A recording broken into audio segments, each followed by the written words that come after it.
Um, I was fired after 11 years while on medical leave. My replacement accidentally emailed me the entire plan.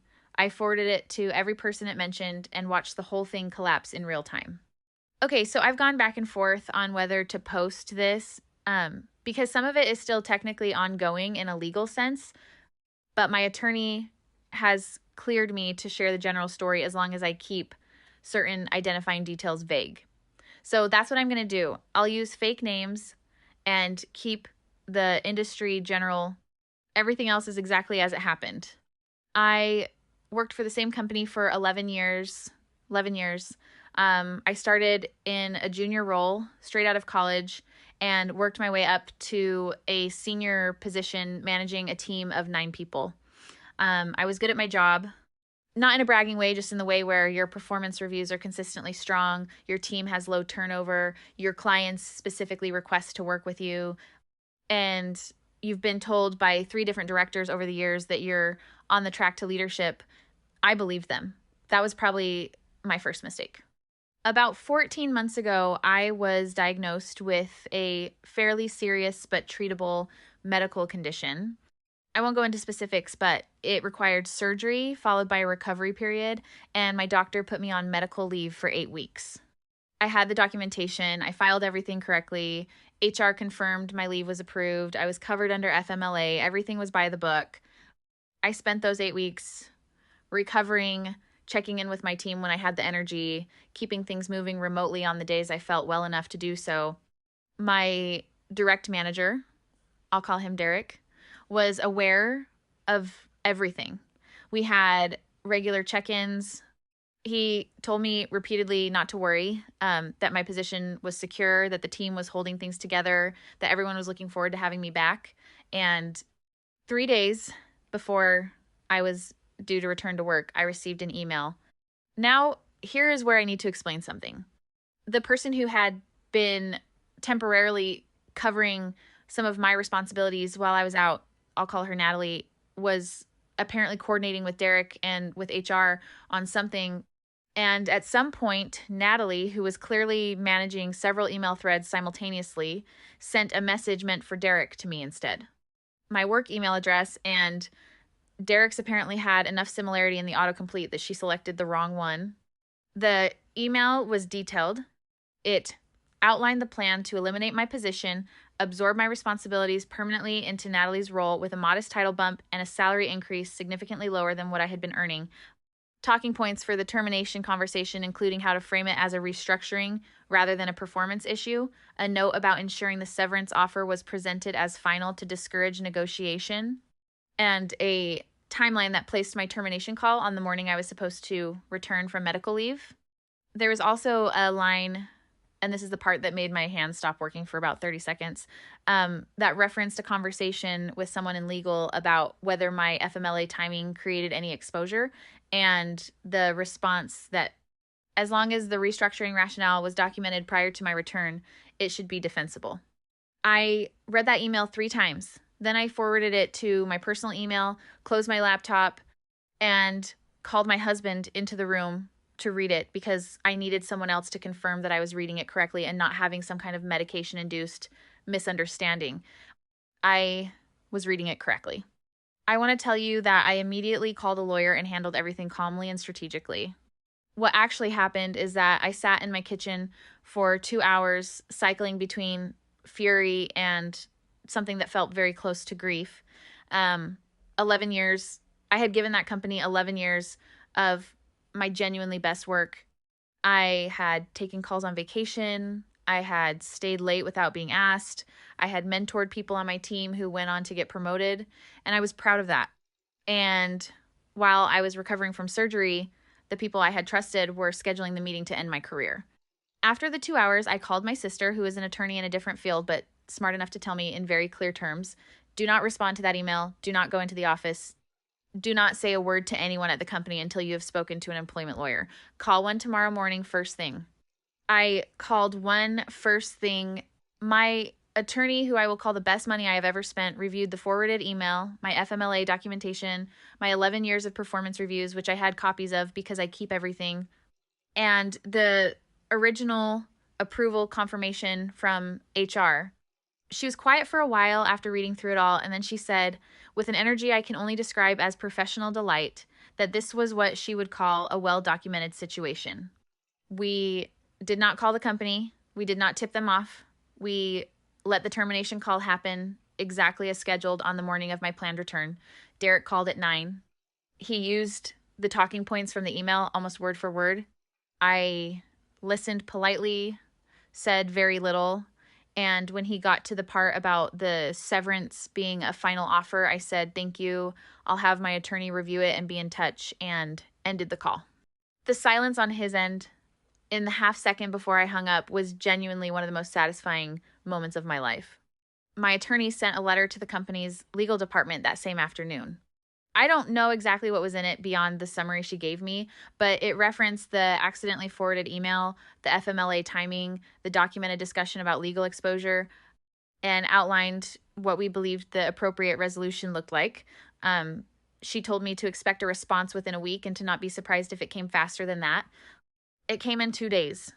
Now, here's the part of the story where I have to be a little vague for legal reasons because the settlement agreement has a confidentiality clause.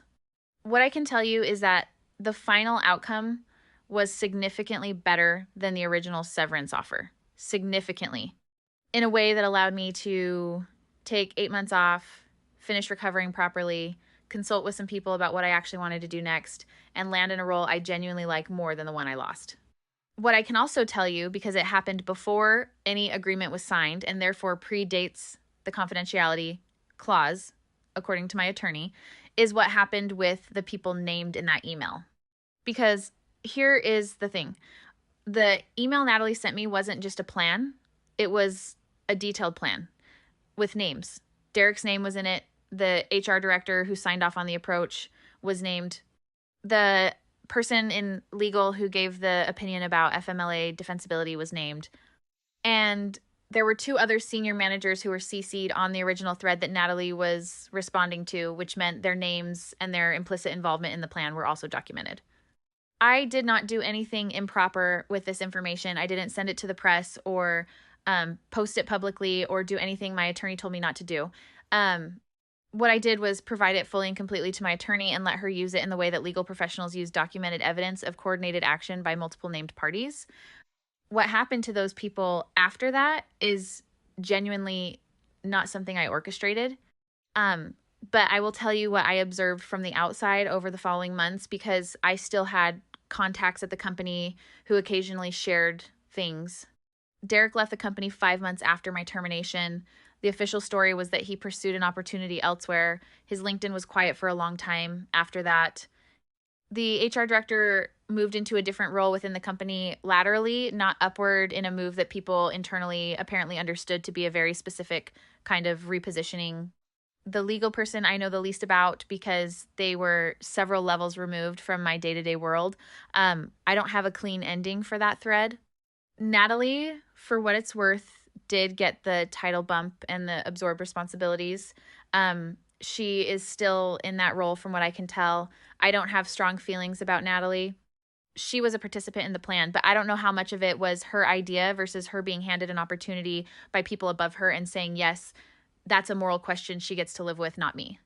The thing I keep coming back to when I think about this whole story is the accidental email. 1 autocomplete mistake, 1 second of not checking the recipient field before hitting send, and 11 years of calculated, coordinated, carefully documented wrongdoing unraveled because of it.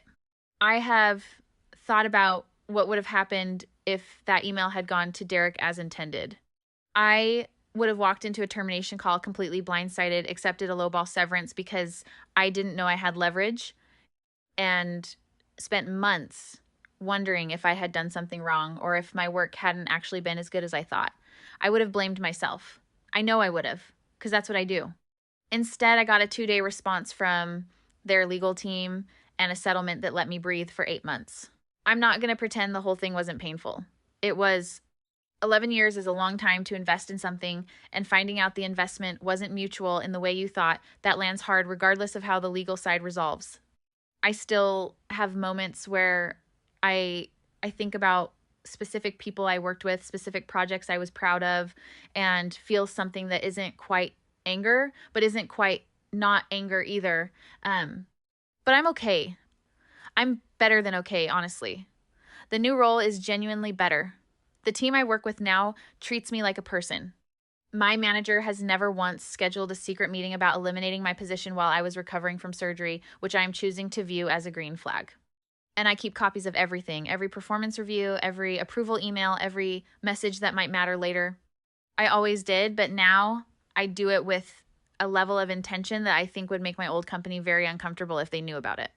Keep your documentation, know your rights under FMLA if you're in the US, and if someone accidentally emails you the entire plan, read it carefully, forward it to yourself, and call a lawyer before you do anything else. Was fired 3 days before returning from medical leave after 11 years at a company. My replacement accidentally emailed me the entire termination plan, including a note about whether my FMLA timing created legal exposure. Forwarded it to my attorney. Settlement was significantly better than their original offer. Multiple people named in the email are no longer in the roles they held. Keep your documentation. Yes, I kept the accidental email.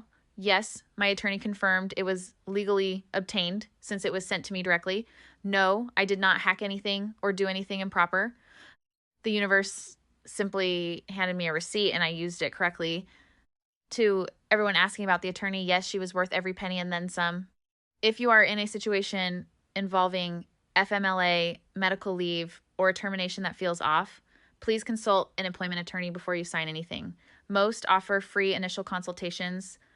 The severance they offer you first is almost never the only number that exists.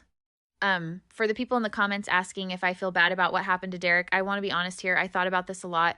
Derek and I worked together for 6 years. I thought we had a genuine professional relationship.